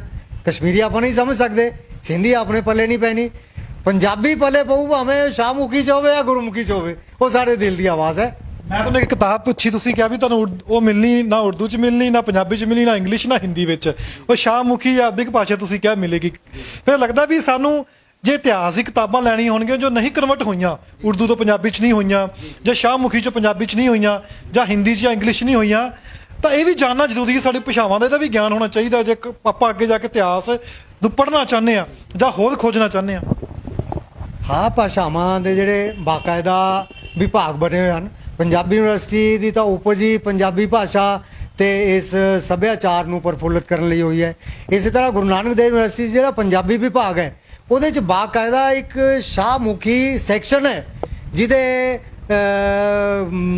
ਜਤਿੰਦਰਪਾਲ ਸਿੰਘ ਜੀ ਜੌਲੀ ਆਪਣੇ ਵੇਲੇ 'ਚ 20-25 ਸਾਲ ਪਹਿਲਾਂ ਤੱਕ ਉਹਦੇ ਮੁਖੀ ਹੋਇਆ ਕਰਦੇ ਸੀ। ਉਹ ਬਾਕਾਇਦਾ ਉੱਥੇ ਰਿਸਰਚ ਇਹਦੇ ਪਰ ਹੋ ਰਹੀ ਹੈ। ਸ਼ਾਹਮੁਖੀ ਨੂੰ ਉਹ ਸਾਰਾ ਵਿਰਸਾ ਇੱਧਰ ਗੁਰਮੁਖੀ 'ਚ ਲਿਆਉਣ ਲਈ ਉਹ ਕੰਮ ਕਰ ਰਹੇ ਹਨ, ਤੇ ਤਾਂ ਕਿ ਅਸੀਂ ਆਪਣੇ ਸਾਰੇ ਉਸ ਵਿਰਸੇ ਤੋਂ ਜਾਣੂ ਹੋ ਸਕੀਏ। ਹੁਣ ਹੀਰ ਹਜ਼ੂਰ ਜਿਹਦੇ ਪਰ ਸਾਰਾ ਪੰਜਾਬੀ ਇਲਾਕਾ ਮਰ ਮਿਟਦਾ ਹੈ, ਹੀਰ ਕਾਹਦੇ 'ਚ ਹੈ? ਗੁਰਮੁਖੀ 'ਚ ਨਹੀਂ ਹੈ ਹੀਰ। ਮੂਲ ਹੀਰ ਜਿਹੜੀ ਹੈ, ਹੀਰ ਵਾਰਿਸ ਉਹਦਾ ਨਾਂ ਹੈ। ਹੀਰ ਵਾਰਿਸ ਕਾਹਦੇ 'ਚ ਮਿਲਦੀ ਹੈ? ਸ਼ਾਹਮੁਖੀ 'ਚ ਮਿਲਦੀ ਹੈ। ਸਾਡਾ ਪੰਜਾਬੀ ਭਾਈਚਾਰਾ ਜਿਹਦੇ ਪਰ ਮਰ ਮਿਟਿਆ ਹੈ, ਲੱਟੂ ਹੋਇਆ ਹੈ, ਉਹ ਹੀਰ ਵੀ ਇਹਦੇ 'ਚ ਹੀ ਮਿਲਦੀ ਹੈ। ਤੁਸੀਂ ਹੁਣ ਜ਼ਿਕਰ ਕਰ ਰਹੇ ਸੀ ਕਿ ਭਾਸ਼ਾ ਜਿਹੜੀ ਹੈਗੀ ਪਹਿਰਾਵੇ ਦਾ ਨਾਲ ਨਹੀਂ ਹੈ। ਜੇ ਕੋਈ ਤੁਸੀਂ ਜਿਵੇਂ ਹੁਣ ਮੁਸਲਮਾਨ ਹੋ, ਤੁਹਾਡੀ ਇਹ ਚੀਜ਼ ਨਹੀਂ ਜੋੜੀ ਜਾ ਸਕਦੀ ਵੀ ਤੁਸੀਂ ਉਰਦੂ ਹੀ ਜਾਣਦੇ ਹੋ। ਕੀ ਵਾਕਈ ਅੱਜ ਕੱਲ੍ਹ ਦੀ ਗੱਲ ਕਰੀਏ ਵੀ ਭਾਸ਼ਾ ਨੂੰ ਪਹਿਰਾਵੇ ਦੇ ਨਾਲ ਜੋੜ ਦਿੱਤਾ ਗਿਆ ਵੀ ਜੇ ਕਿਸ ਦਾ ਪਹਿਰਾਵਾ ਹੈਗਾ ਆਪਣੇ ਮਨ ਵਿੱਚ ਆ ਜਾਂਦਾ, ਜੇ ਕੋਈ ਪੱਗ ਬੰਨੀ ਹੈ, ਕੋਈ ਸਿੱਖ ਆ ਪੰਜਾਬੀ ਜਾਣਦਾ ਹੋਊਗਾ, ਕਿ ਪਹਿਰਾਵੇ ਨਾਲ ਜੋੜ ਦਿੱਤਾ ਗਿਆ? ਜਿਹੜੀਆਂ ਕੁਝ ਭਾਸ਼ਾਵਾਂ ਇਦਾਂ ਦੀਆਂ ਹਨ ਜਿਹੜੀਆਂ ਘੱਟ ਗਿਣਤੀਆਂ 'ਚ ਜ਼ਿਆਦਾ ਪ੍ਰਚਲਿਤ ਹਨ। ਪੰਜਾਬੀ ਜਿਹੜੀ ਹੈ ਖਾਸ ਕਰਕੇ ਗੁਰਮੁਖੀ ਲਿਪੀ ਨਾਲ ਉਹ ਸਿੱਖ ਧਰਮ ਦੇ ਜਿਹੜੇ ਅਨੁਆਈ ਹਨ, ਜਿਹੜੇ ਸਿੱਖ ਭਰਾ ਹਨ, ਉਹਨਾਂ 'ਚ ਜ਼ਿਆਦਾ ਪ੍ਰਚਲਿਤ ਹੈ। ਇਸ ਕਰਕੇ ਚਾਲਬਾਜ਼ ਲੋਕਾਂ ਨੇ ਇਹਨੂੰ ਸਿੱਖਾਂ ਦੀ ਭਾਸ਼ਾ ਬਣਾਉਣ ਖਾਤਰ, ਪ੍ਰਚਾਰਨ ਖਾਤਰ ਬੜੀਆਂ ਸਾਜ਼ਿਸ਼ਾਂ ਰਚੀਆਂ, ਲੇਕਿਨ ਉਹ ਨਾਕਾਮ ਰਹੇ। ਇਸੇ ਤਰ੍ਹਾਂ ਉਰਦੂ ਭਾਸ਼ਾ ਜਿਹੜੀ ਹੈ ਉਹਨੂੰ ਮੁਸਲਮਾਨਾਂ ਨਾਲ ਜੋੜਨ ਦੀ ਬੜੀ ਕੋਸ਼ਿਸ਼ ਕੀਤੀ, ਲੇਕਿਨ ਉਹ ਵੀ ਇਹਦੇ 'ਚ ਨਾਕਾਮ ਰਹੇ। ਇਹਦੇ 'ਚ ਉਹਨਾਂ ਇੱਕ ਤੀਰ ਨਾਲ ਦੋ ਸ਼ਿਕਾਰ ਕਰਦੇ ਸੀ। ਘੱਟ ਗਿਣਤੀਆਂ ਨੂੰ ਹੇਠਾਂ ਲਿਆਉਣਾ ਹੈ, ਇਹਨਾਂ ਭਾਸ਼ਾਵਾਂ ਨੂੰ ਹੇਠਾਂ ਲਿਆਉਣਾ ਹੈ, ਇਹਨਾਂ ਨੂੰ ਅੱਗੇ ਖਾਤਰ ਨੁਕਸਾਨ ਪਹੁੰਚਾਉਣਾ ਹੈ। ਜਿਵੇਂ ਉਰਦੂ ਨੂੰ ਨੁਕਸਾਨ ਪਹੁੰਚਾਉਣ ਲਈ ਮੁਸਲਮਾਨਾਂ ਦੀ ਭਾਸ਼ਾ ਪ੍ਰਚਲਿਤ ਕਰਾਇਆ ਗਿਆ, ਸਾਜ਼ਿਸ਼ਾਂ ਦੇ ਤਹਿਤ ਪ੍ਰਚਾਰਿਆ ਗਿਆ, ਪੰਜਾਬੀ ਨੂੰ ਸਿੱਖਾਂ ਨਾਲ ਜੋੜਿਆ ਗਿਆ। ਤੇ ਇਹ ਤਾਂ ਚਾਲਾਂ ਉਹਨਾਂ ਲੋਕਾਂ ਦੀਆਂ ਹਨ ਜਿਹੜੇ ਤੰਗ ਸੋਚ ਵਾਲੇ ਹਨ। ਭਾਸ਼ਾ ਦੀ ਜਦੋਂ ਗੱਲ ਕਰਨੀ ਹੈ ਵੀ ਭਾਸ਼ਾ ਕਿਸੇ ਦੀ ਮੁਹਤਾਜ ਨਹੀਂ, ਕੋਈ ਵਿਅਕਤੀ ਸਿੱਖ ਸਕਦਾ, ਕੋਈ ਵੀ ਚਾਹੇ ਵਿਅਕਤੀ ਹੈ, ਕਿਸੇ ਵੀ ਰੂਪ ਵਿੱਚ ਹੋਵੇ, ਉਸਦਾ ਪਹਿਰਾਵਾ ਜਾਂ ਉਸਦੀ ਜਾਤ ਨਹੀਂ, ਜਾਤ ਨਾਲ ਕੋਈ ਸੰਬੰਧ ਨਹੀਂਗਾ ਭਾਸ਼ਾ ਦਾ। ਫਿਰ ਲੱਗਦਾ ਵੀ ਭਾਸ਼ਾ ਦੇ ਨਾਂ ਦੇ ਉੱਤੇ, ਜਿਵੇਂ ਪੰਜਾਬੀ ਭਾਸ਼ਾ ਦੀ ਗੱਲ ਕਰ ਲਈਏ, ਪੰਜਾਬੀ ਫਿਰ ਕੋਈ ਪੰਜਾਬ 'ਚ ਜਾਂਦਾ ਉਹਨੂੰ ਕਦੇ ਪੰਜਾਬੀ ਭਾਸ਼ਾ ਜਾਣਦਾ ਹੋਊਗਾ, ਉਹਨੂੰ ਇਹ ਨਹੀਂ ਪਤਾ ਵੀ ਸ਼ਾਇਦ ਅਰਬਿਕ ਵੀ ਜਾਣਦਾ ਹੋਊਗਾ। ਜਿਵੇਂ ਤੁਸੀਂ ਹੋ, ਤੁਸੀਂ ਚਲੇ ਜਾਂਦੇ ਹੋ, ਤੁਹਾਡੇ ਪਹਿਲੀ ਜ਼ਿਹਨ 'ਚ ਆ ਜਾਊਗਾ ਵੀ ਤੁਸੀਂ ਅਰਬਿਕ ਭਾਸ਼ਾ ਜਾਂ ਉਰਦੂ ਭਾਸ਼ਾ ਨਾਲ ਹੀ ਜੁੜੇ ਹੋਗੇ, ਤੁਹਾਨੂੰ ਪੰਜਾਬੀ ਨਹੀਂ ਆਉਂਦੀ। ਤੁਸੀਂ ਪੰਜਾਬੀ ਵਿੱਚ ਜਦ ਕਿ ਅਨੁਵਾਦ ਵੀ ਕੀਤਾ ਹੋਇਆ ਅਰਬਿਕ ਭਾਸ਼ਾ ਜਾਂ ਫਾਰਸੀ ਭਾਸ਼ਾ ਤੋਂ, ਤੁਸੀਂ ਕੁਰਾਨ ਸ਼ਰੀਫ ਵੀ ਪੰਜਾਬੀ 'ਚ ਲਿਖੀ ਹੈ। ਭਾਸ਼ਾ ਨੂੰ ਲੈ ਕੇ ਕਿ ਵਾਕਈ ਹੀ ਕਿਤੇ ਨਾ ਕਿਤੇ ਟਾਰਗੇਟ ਹੁੰਦਾ ਵਿਅਕਤੀ ਜਾਂ ਟਾਰਗੇਟ ਕੀਤਾ ਜਾਂਦਾ ਮੈਜੋਰਟੀ ਨੂੰ? ਹਾਂ, ਬਿਲਕੁਲ ਹੁੰਦਾ ਹੈ, ਬਿਲਕੁਲ ਹੁੰਦਾ ਹੈ। ਕਿ ਇਮੇਜ ਜਿਹੜੀ ਬਣਾ ਦਿੱਤੀ ਗਈ ਹੈ ਨਾ, ਤੰਗ ਇਮੇਜ, ਵੀ ਜਿਹਦੇ ਸਿਰ ਤੇ ਟੋਪੀ ਹੋਊਗੀ ਔਰ ਜਿਹਦੇ ਚਿਹਰੇ ਤੇ ਦਾੜੀ ਹੋਊਗੀ, ਉਹ ਕਮੀਜ਼ ਪਜਾਮਾ ਪਹਿਨਿਆ ਹੋਊਗਾ, ਵੀ ਉਹ ਲਾਜ਼ਮੀ ਉਰਦੂ ਵਾਲਾ ਹੀ ਹੋਊਗਾ। ਮੇਰੇ ਨਾਲ ਤਾਂ ਕਈ ਵਾਰ ਇਦਾਂ ਦੇ ਲਤੀਫੇ ਹੁੰਦੇ ਆ, ਉਹ ਬੰਦਾ ਮੇਰੇ ਨਾਲ ਉਰਦੂ 'ਚ ਗੱਲ ਕਰ ਰਿਹਾ, ਮੈਨੂੰ ਖਿਜਾ ਆ ਰਹੀ ਹੈ, ਮੈਂ ਉਹਦੇ ਨਾਲ ਪੰਜਾਬੀ 'ਚ ਜਵਾਬ ਦੇ ਰਿਹਾ। ਉਹ ਯਾਰ ਮੈਂ ਕਹਿੰਦਾ ਯਾਰੋ ਅਸੀਂ ਪੰਜਾਬੀ ਆ, ਉਹ ਸਾਡੇ 'ਚ ਪੰਜਾਬੀ ਨਾਲ ਗੱਲ, ਉਹ ਵੀ ਹੱਸਦਾ, ਮੈਂ ਵੀ ਹੱਸਦਾ ਹਾਂ। ਤੇ ਮੇਰੇ ਕਾਕੇ ਸਵਾਲ ਹੈ ਕਿ ਕਿੰਨੀਆਂ ਭਾਸ਼ਾਵਾਂ ਦਾ ਤੁਹਾਨੂੰ ਗਿਆਨ ਹੈ ਜੇ ਭਾਸ਼ਾ ਦੀ ਗੱਲ ਕਰ ਲਈਏ? ਵਿਜੇ ਜੀ, ਮੂਲ ਰੂਪ ਵਿੱਚ ਮੈਂ ਪੰਜਾਬੀ ਹਾਂ। ਮੈਨੂੰ ਥੋੜ੍ਹੀ ਬਹੁਤ ਕੋਈ ਦੂਜੀਆਂ ਭਾਸ਼ਾਵਾਂ ਆਉਂਦੀਆਂ ਹਨ, ਮੈਂ ਉਹਨਾਂ ਨੂੰ ਕੋਈ ਇੰਨਾ ਉਹ ਨਹੀਂ ਕਰਦਾ। ਮੈਂ ਪੰਜਾਬੀ ਹਾਂ, ਪੰਜਾਬੀ ਬੋਲੀ ਹੈ, ਪੰਜਾਬੀ ਪਹਿਰਾਵਾ ਹੈ, ਪੰਜਾਬੀ ਰਹਿਣੀ ਬਹਿਣੀ ਹੈ, ਪੰਜਾਬੀ ਮੁਹਾਵਰਾ ਹੈ, ਔਰ ਪੰਜਾਬੀ ਮਾਂ ਦਾ ਹੀ ਦੁੱਧ ਚੁੰਘਿਆ ਹੈ, ਪੰਜਾਬੀ ਗੁੜਤੀ ਮਿਲੀ ਹੈ। ਮੈਂ ਤਾਂ ਬੇਸਿਕਲੀ ਪੰਜਾਬੀ ਹਾਂ, ਮੈਂ ਭਾਈ ਸਾਹਿਬ ਹੋਰ ਕੁਝ ਨਹੀਂ ਹਾਂ, ਪੰਜਾਬੀ ਮੁਸਲਮਾਨ ਹਾਂ। ਹੁਣ ਜਿਵੇਂ ਜ਼ਿਕਰ ਕੀਤਾ ਤੁਸੀਂ ਕਿਤਾਬਾਂ ਦਾ ਵੀ ਕੋਈ 100 ਸਾਲ ਪੁਰਾਣੀ ਹੈ, ਕੋਈ 125 ਸਾਲ ਪੁਰਾਣੀ ਹੈ। ਜਦੋਂ ਆਪਾਂ ਸ਼ਾਹਮੁਖੀ ਦੀ ਗੱਲ ਕਰਨੇ ਆ, ਲਿਖਣ ਦੀ ਗੱਲ ਕਰਨੇ ਸ਼ਾਹਮੁਖੀ ਦੀ, ਤੁਸੀਂ ਕਹਿ ਰਹੇ ਹੋ ਵੀ ਆਪਾਂ ਹੁਣ ਜ਼ਿਕਰ ਵੀ ਕਰ ਰਹੇ ਹਾਂ ਵੀ ਭਾਸ਼ਾ ਜਿਹੜੀ ਹੈ ਉਹ ਧਾਰਮਿਕ ਪੱਖੋਂ ਕਿਸੇ ਨੂੰ ਵੀ ਲੈ ਕੇ ਉਹ ਉੱਪਰ ਕੋਈ ਕੰਟਰੋਵਰਸੀ ਨਹੀਂ ਕਰਨੀ ਚਾਹੀਦੀ। ਭਾਸ਼ਾ ਜਿਹੜੀ ਸਭ ਦੀ ਹੈ, ਹਰ ਇੱਕ ਵਿਅਕਤੀ ਕਰ ਸਕਦਾ। ਹੁਣ ਸ਼ਾਹਮੁਖੀ ਜੋ ਪੰਜਾਬ ਦੇ ਲੋਕ ਕਹਿੰਦੇ ਨੇ ਕਿ ਵਾਕਈ ਉਹਨਾਂ ਨੂੰ ਵੀ ਸ਼ਾਹਮੁਖੀ ਤੋਂ ਜਾਣੂ ਹੋਣਾ ਪੈਣਾ ਜਾਂ ਜਾਣੂ ਕਰਵਾਉਣਾ ਚਾਹੀਦਾ ਸਰਕਾਰ ਨੂੰ, ਵੀ ਸ਼ਾਹਮੁਖੀ ਦਾ ਵੀ ਪ੍ਰਚਾਰ ਹੋਣਾ ਚਾਹੀਦਾ, ਵੀ ਸਾਡੇ ਕਈ ਚੀਜ਼ਾਂ ਸ਼ਾਹਮੁਖੀ ਵਿੱਚ ਲਿਖੀਆਂ ਹੋਈਆਂ ਨੇ। ਜਿਵੇਂ ਤੁਸੀਂ ਇਸ ਚੀਜ਼ ਦੀ ਗੱਲ ਕਰ ਰਹੇ ਹੋ, ਸ਼ਾਹਮੁਖੀ ਵਿੱਚ ਲਿਖਿਆ ਹੋਇਆ, ਸ਼ਾਇਰੀ ਵੀ ਪੰਜਾਬੀ ਵਿੱਚ ਸ਼ਾਹਮੁਖੀ 'ਚ ਕੀਤੀ ਹੋਈ ਹੈ, ਕਿ ਵਾਕਈ ਸਾਨੂੰ ਸ਼ਾਹਮੁਖੀ ਤੋਂ ਵੀ ਜਾਣੂ ਹੋਣਾ ਪੈਣਾ? ਹਾਂ ਹਜ਼ੂਰ, ਲਾਜ਼ਮੀ ਹੋਣਾ ਪੈਣਾ। ਆਪਾਂ ਪੰਜਾਬੀ ਹਾਂ ਤੇ ਆਪਣਾ ਪੰਜਾਬੀ ਭਾਈਚਾਰਾ ਜਿਹੜਾ ਹੈ ਲਗਭਗ 65-70% ਪੰਜਾਬੀ ਭਾਈਚਾਰਾ ਸ਼ਾਹਮੁਖੀ ਬੋਲੀ ਬੋਲ ਰਿਹਾ ਹੈ, ਸ਼ਾਹਮੁਖੀ ਲਿਪੀ ਲਿਖ ਰਿਹਾ ਹੈ, ਬੋਲ ਰਿਹਾ ਹੈ, ਸਮਝ ਰਿਹਾ ਹੈ। ਅਸੀਂ 20-25-30% ਲੋਕ ਆ ਜਿਹੜੇ ਗੁਰਮੁਖੀ ਲਿਪੀ ਜਾਣਦੇ ਹਾਂ। ਅਸੀਂ ਆਪਸ 'ਚ ਚੜ੍ਹਦੇ ਲਹਿੰਦੇ 'ਚ ਮੇਲ ਮਿਲਾਪ ਜਿਹੜਾ 80 ਸਾਲ ਪਹਿਲਾਂ ਮਾਧੂਮ ਹੋ ਗਿਆ ਸੀ, ਉਹਨੂੰ ਦੁਬਾਰਾ ਨਵੇਂ ਸਿਰੇ ਤੇ ਸ਼ੁਰੂ ਕਰਨ ਲਈ ਸਾਡਾ ਫਰਜ਼ ਬਣਦਾ ਹੈ ਅਸੀਂ ਦੋਨੇ ਲਿਪੀਆਂ ਨੂੰ ਜਾਣੀਏ। ਇਹਦੀਆਂ ਕੋਸ਼ਿਸ਼ਾਂ ਵੀ ਹੋ ਰਹੀਆਂ ਹਨ, ਪੰਜਾਬੀ ਯੂਨੀਵਰਸਿਟੀ ਵੀ ਕੋਸ਼ਿਸ਼ਾਂ ਕਰ ਰਹੀ ਹੈ, ਗੁਰੂ ਨਾਨਕ ਦੇਵ ਯੂਨੀਵਰਸਿਟੀ ਵੀ ਕਰ ਰਹੀ ਹੈ। ਮੂਲ ਪੰਜਾਬੀ ਯੂਨੀਵਰਸਿਟੀ ਜਿਹੜੀ ਲਾਹੌਰ 'ਚ ਕਾਇਮ ਹੈ, ਜਿਹੜੀ 125 ਸਾਲ ਪਹਿਲਾਂ ਕਾਇਮ ਹੋ ਰਹੀ ਸੀ, ਉਹ ਗੁਰਮੁਖੀ ਲਿਪੀ ਨੂੰ ਪ੍ਰਚਲਿਤ ਕਰਨ ਲਈ ਲਹਿੰਦੇ ਖਿੱਤੇ ਵਿੱਚ ਇਹ ਕੋਸ਼ਿਸ਼ਾਂ ਕਰ ਰਹੀ ਹੈ ਗੁਰਮੁਖੀ ਲਿਪੀ ਨੂੰ ਪ੍ਰਫੁੱਲਿਤ ਕੀਤਾ ਜਾਵੇ। ਅਸੀਂ ਇੱਧਰ ਪਟਿਆਲਿਓਂ ਤੇ ਅੰਮ੍ਰਿਤਸਰ ਤੋਂ ਇਹ ਹੰਭਲਾ ਮਾਰ ਰਹੇ ਹਾਂ ਵੀ ਸ਼ਾਹਮੁਖੀ ਲਿਪੀ ਨੂੰ ਤੋਂ ਵੀ ਅਸੀਂ ਜਾਣੂ ਹੋਈਏ, ਤਾਂ ਕਿ ਇੱਕ ਦੂਜੇ ਦੀਆਂ ਜਿਹੜੀਆਂ ਰਚਨਾਵਾਂ ਹਨ ਉਹਨਾਂ ਨੂੰ ਸਮਝ ਸਕੀਏ, ਆਪਣਾ ਜਿਹੜਾ ਪੰਜਾਬੀ ਹੈਰੀਟੇਜ ਹੈ ਉਹ ਤੋਂ ਅਸੀਂ ਅਵੇਅਰ ਹੋ ਸਕੀਏ। ਤੁਸੀਂ ਟੀਚਰ ਹੋ, ਰਿਟਾਇਰਡ ਹੋ, ਕੀ ਪੜ੍ਹਾਉਂਦੇ ਸੀ ਬੱਚਿਆਂ ਨੂੰ? ਤੁਸੀਂ ਕਿਹੜੀ ਭਾਸ਼ਾ ਪੜ੍ਹਾਉਂਦੇ ਸੀ? ਮੈਂ ਹਜ਼ੂਰ ਮੂਲ ਰੂਪ ਵਿੱਚ ਪੰਜਾਬੀ ਅਧਿਆਪਕ ਸੀ। ਮੈਂ ਐਲੀਮੈਂਟਰੀ ਟੀਚਰ ਸੀ। ਮੈਂ 8ਵੀਂ ਜਮਾਤ ਤੱਕ ਪੰਜਾਬੀ ਪੜ੍ਹਾਉਣ ਲਈ ਆਥੋਰਾਈਜ਼ ਸੀ, ਲੇਕਿਨ ਮੇਰੇ ਚੰਗੇ ਭਾਗ ਮੈਂ 9ਵੀਂ ਤੇ 10ਵੀਂ ਤੱਕ ਯਾਨੀ ਹਾਈ ਕਲਾਸ 'ਚ ਵੀ ਪੜ੍ਹਾਈ ਪੰਜਾਬੀ, ਤੇ ਬੇਸਿਕਲੀ ਮੈਂ ਉਰਦੂ ਜ਼ਰੀਏ ਤਾਲੀਮ ਤੋਂ ਪੜ੍ਹਿਆ ਸੀ। ਮੈਂ ਪੰਜਾਬ ਯੂਨੀਵਰਸਿਟੀ ਚੰਡੀਗੜ੍ਹ ਤੋਂ ਅਦੀਬ ਫਾਜ਼ਲ ਕੀਤੀ ਸੀ, ਜਿਹੜੀ ਆਨਰਸ ਹੈ ਉਰਦੂ ਦੀ। ਫਿਰ ਮੈਂ ਪੰਜਾਬੀ ਯੂਨੀਵਰਸਿਟੀ ਪਟਿਆਲੇ ਤੋਂ ਗਿਆਨੀ ਕਰ ਲਈ ਪੰਜਾਬੀ ਦਾ ਮੇਰੀ ਆਪਣੀ ਬੋਲੀ ਸੀ, ਮੇਰੀ ਆਪਣੀ ਮਾਂ ਬੋਲੀ ਸੀ। ਮੈਂ ਦੋਵੇਂ ਭਾਸ਼ਾਵਾਂ ਪੜ੍ਹਾਈਆਂ ਇਸਲਾਮੀਆ ਸੀਨੀਅਰ ਸੈਕੰਡਰੀ ਸਕੂਲ ਮਲੇਰਕੋਟਲੇ 'ਚ। ਗੁਰਮੁਖੀ ਭਾਸ਼ਾ ਕਦੋਂ ਆਉਂਦੀ ਹੈ? ਗੁਰਮੁਖੀ ਭਾਸ਼ਾ ਕਦੋਂ ਇਹ ਲਿਆਈ ਜਾਂਦੀ ਹੋਂਦ ਵਿੱਚ ਵੀ ਹੁਣ ਗੁਰਮੁਖੀ ਭਾਸ਼ਾ ਹੀ ਚੱਲੂਗੀ ਪੰਜਾਬ ਦੇ ਵਿੱਚ? ਜਾਂ 35 ਅੱਖਰਾਂ ਦੀ ਗੱਲ ਕਰਨੀ ਆ, 35 ਅੱਖਰ ਦਾ ਫਿਰ ਕਦੋਂ ਅਨੁਵਾਦ ਹੋਇਆ ਸੀ? ਵਿਜੇ ਜੀ, ਇਹ ਤਾਂ ਬਹੁਤ ਪੁਰਾਣੀ ਹੈ। ਜਿਹੜੇ ਭਾਸ਼ਾ ਦੇ ਵਿਦਵਾਨ ਹਨ, ਗਿਆਨੀ ਹਨ, ਉਹ ਦੱਸਦੇ ਹਨ ਵੀ ਇਹ ਤਾਂ ਹਜ਼ਾਰਾਂ ਸਾਲ ਇਹ ਲਿਪੀ ਪੁਰਾਣੀ ਹੈ। ਇਹ ਤਾਂ ਮੁਗਲਾਂ ਦੇ ਇੱਥੇ ਆਉਣ ਤੋਂ, ਮੁਸਲਮਾਨਾਂ ਦੇ ਇੱਥੇ ਆਉਣ ਤੋਂ ਪਹਿਲਾਂ ਕੁਸ਼ਾਨ ਯੁੱਗ 'ਚ ਔਰ ਪਤਾ ਨਹੀਂ ਕਿੱਥੇ ਕਿੱਥੇ ਬਾਕਾਇਦਾ ਤਾਂ USSR 'ਚ ਤਹਿਕੀਕ ਵੀ ਹੋ ਗਈ ਹੈ, ਤਾਸ਼ਕੰਦ ਵਗੈਰਾ 'ਚ। ਇਹ ਲਿਪੀ ਗੁਰੂ ਨਾਨਕ ਦੇਵ ਜੀ ਮਹਾਰਾਜ ਤੋਂ 1000 ਸਾਲ ਪਹਿਲਾਂ ਦੀ ਪਾਈ ਜਾਂਦੀ ਹੈ ਆਪਣੇ ਸ਼ੁਰੂ ਦੇ ਉਹਦੇ ਵਿੱਚ, ਲੇਕਿਨ ਇਹ ਵੀ ਪ੍ਰਚਲਿਤ ਨਹੀਂ ਹੋਈ ਹੈ। ਪ੍ਰਚਲਿਤ ਸ਼ਾਹਮੁਖੀ ਲਿਪੀ ਹੋਈ, ਤੇ ਇਹ ਲਿਪੀ ਬਾਕਾਇਦਾ ਜਿਹੜੀ ਹੈ ਇਹ 20ਵੀਂ ਸਦੀ ਦੇ ਵਿੱਚ ਬਾਕਾਇਦਾ ਪ੍ਰਚਲਿਤ ਹੋਈ। ਇਹਦਾ ਪ੍ਰਚਾਰ ਪ੍ਰਸਾਰ ਹੋਇਆ, ਇਹਨੂੰ ਅੱਗੇ ਵਧਾਉਣ ਖਾਤਰ ਬਾਕਾਇਦਾ ਮਨਸੂਬਾਬੰਦ ਕੋਸ਼ਿਸ਼ਾਂ ਸ਼ੁਰੂ ਹੋਈਆਂ। ਹੁਣ ਤੇ ਸਾਡਾ ਓੜਨਾ ਵਿਛਾਉਣਾ ਸਾਡਾ ਇਹ ਗੁਰਮੁਖੀ ਲਿਪੀ 'ਚ ਹੀ ਹੈ। ਤੇ ਸਾਰੀ ਗੱਲਬਾਤ ਸੁਣੀ ਹੈ, ਜਿਸ ਤਰੀਕੇ ਨਾਲ ਭਾਸ਼ਾਵਾਂ ਨੂੰ ਲੈ ਕੇ ਗੱਲਬਾਤ ਕੀਤੀ ਜਾਂਦੀ ਹੈ। ਮੈਂ ਜਿਵੇਂ ਤੁਹਾਨੂੰ ਇੱਕ ਕਿਤਾਬ ਦਿਖਾਈ, ਉਸ ਵਿੱਚ 3 ਭਾਸ਼ਾ ਸਨ, ਅਰਬਿਕ, ਉਰਦੂ ਤੇ ਸ਼ਾਹਮੁਖੀ। ਪੜ੍ਹਨਾ ਬਹੁਤ ਔਖਾ ਹੋ ਜਾਂਦਾ ਹੈ ਕਿਉਂਕਿ ਕਈ ਇਹੋ ਜਿਹੀ ਚੀਜ਼ਾਂ ਹੈਗੀਆਂ ਨੇ ਜੋ ਇੰਗਲਿਸ਼ ਜਾਂ ਹਿੰਦੀ ਵਿੱਚ ਜਾਂ ਪੰਜਾਬੀ 'ਚ ਅਨੁਵਾਦ ਨਹੀਂ ਹੋਏ। ਅੱਜ ਵੀ ਕਿਤਾਬਾਂ ਸ਼ਾਹਮੁਖੀ ਵਿੱਚ ਹੀ ਮੌਜੂਦ ਨੇ। ਕਈ ਵਿਅਕਤੀ ਪੰਜਾਬ ਦੇ ਜੋ ਨੇ ਉਹ ਸ਼ਾਹਮੁਖੀ ਜਾਣਦੇ ਨੇ, ਪੜ੍ਹਦੇ ਨੇ, ਪਰ ਜਿਹੜੀ ਨਵੀਂ ਪੀੜ੍ਹੀ ਹੈ ਉਹ ਸ਼ਾਇਦ ਇੰਗਲਿਸ਼ ਵਾਲੇ ਪਾਸੇ ਜ਼ਿਆਦਾ ਹੈ, ਇੰਗਲਿਸ਼ ਜਾਣਨਾ ਚਾਹੁੰਦੀ ਹੈ, ਇੰਗਲਿਸ਼ 'ਚ ਗੱਲ ਕਰਨਾ ਚਾਹੁੰਦੀ ਹੈ। ਪਰ ਜੇ ਇਤਿਹਾਸ ਨੂੰ ਜਾਣਨਾ, ਇਤਿਹਾਸ ਨੂੰ ਖੋਜਣਾ, ਕਿਤਾਬਾਂ ਪੜ੍ਹ ਕੇ ਪੁਰਾਣੀਆਂ, ਜਿਵੇਂ ਕਹਿੰਦੇ ਵੀ 100 ਸਾਲ ਕੋਈ ਪੁਰਾਣੀ ਕਿਤਾਬ ਹੈ, ਕੋਈ 125 ਸਾਲ ਪੁਰਾਣੀ ਕਿਤਾਬ ਇਹਨਾਂ ਕੋਲ ਮੌਜੂਦ ਹੈ, ਉਹ ਸ਼ਾਹਮੁਖੀ ਵਿੱਚ ਹੀ ਲਿਖੀ ਗਈ ਹੈ। ਜੇ ਤੁਸੀਂ ਇਹਨਾਂ ਨੂੰ ਪੜ੍ਹੋਗੇ ਤੁਹਾਨੂੰ ਇਤਿਹਾਸ ਵੀ ਪਤਾ ਲੱਗੂਗਾ। ਉਹ ਪੁਰਾਣੇ ਮਹਾਰਾਜਾ ਰਣਜੀਤ ਸਿੰਘ ਦੀ ਗੱਲ ਕਰੀਏ, ਉਸ ਵੇਲੇ ਵੀ ਅਰਬਿਕ ਤੇ ਸ਼ਾਹਮੁਖੀ ਦੀ ਹੀ ਵਰਤੋਂ ਹੁੰਦੀ ਸੀ। ਤਾਂ ਭਾਸ਼ਾ ਨੂੰ ਲੈ ਕੇ ਕਿਸੇ ਵਿਅਕਤੀ ਦੇ ਪਹਿਰਾਵੇ ਤੇ ਜਾ ਕੇ ਇਹ ਨਹੀਂ ਕਹਿ ਸਕਦੇ ਵੀ ਉਹ ਇੱਕ ਭਾਸ਼ਾ ਦੇ ਨਾਲ ਹੀ ਤਾਲੁਕਾਤ ਰੱਖਦਾ ਹੋਊਗਾ। ਅਲੱਗ-ਅਲੱਗ ਭਾਸ਼ਾਵਾਂ ਨੇ। ਇੱਕ ਮੁਸਲਮਾਨ ਉਹ ਪੰਜਾਬੀ ਵੀ ਜਾਣਦਾ, ਹਿੰਦੀ ਵੀ ਜਾਣਦਾ, ਉਰਦੂ ਵੀ ਜਾਣਦਾ, ਇੰਗਲਿਸ਼ ਵੀ ਜਾਣਦਾ। ਭਾਸ਼ਾ ਜਿਹੜੀ ਹੈਗੀ ਆ ਉਹ ਕਿਸੇ ਦੇ ਪਹਿਰਾਵੇ ਨਾਲ ਨਹੀਂ ਜੋੜਨੀ ਚਾਹੀਦੀ। ਭਾਸ਼ਾ ਹਰ ਇੱਕ ਵਿਅਕਤੀ ਲੈ ਸਕਦਾ, ਉਹਨੂੰ ਯਾਦ ਕਰ ਸਕਦਾ, ਗ੍ਰਹਿਣ ਕਰ ਸਕਦਾ, ਸੋਚ ਸਕਦਾ। ਤਾਂ ਕਿਸੇ ਦੇ ਪਹਿਰਾਵੇ ਉੱਤੇ ਜਾ ਕੇ ਭਾਸ਼ਾ ਨੂੰ ਨਹੀਂ ਜੋੜਨਾ ਚਾਹੀਦਾ, ਚਾਹੇ ਕੋਈ ਵੀ ਹੈ। ਭਾਸ਼ਾ ਸਭ ਲਈ ਇੱਕੋ ਹੀ ਆ। ਭਾਸ਼ਾ ਇਹ ਨਹੀਂ ਕਹਿੰਦੀ ਵੀ ਉਹਦੇ ਮੂੰਹ 'ਚ ਜਾ ਕੇ ਨਹੀਂ ਬੋਲਣਾ ਜਾਂ ਮੈਂ ਨਹੀਂ ਬੋਲਣਾ ਚਾਹੁੰਦੀ। ਭਾਸ਼ਾ ਕੋਈ ਵੀ ਗ੍ਰਹਿਣ ਕਰ ਸਕਦਾ। ਸਭ ਤੋਂ ਵੱਡੀ ਗੱਲ ਹੈ ਕਿ ਸਾਨੂੰ ਵੀ ਇਸ ਭਾਸ਼ਾ ਦਾ ਗਿਆਨ ਹੋਣਾ ਚਾਹੀਦਾ ਜੇ ਅਸੀਂ ਵੀ ਆਉਣ ਵਾਲੇ ਸਮੇਂ ਵਿੱਚ ਇਤਿਹਾਸ ਖੋਜਣਾ ਚਾਹੁੰਦੇ ਹਾਂ।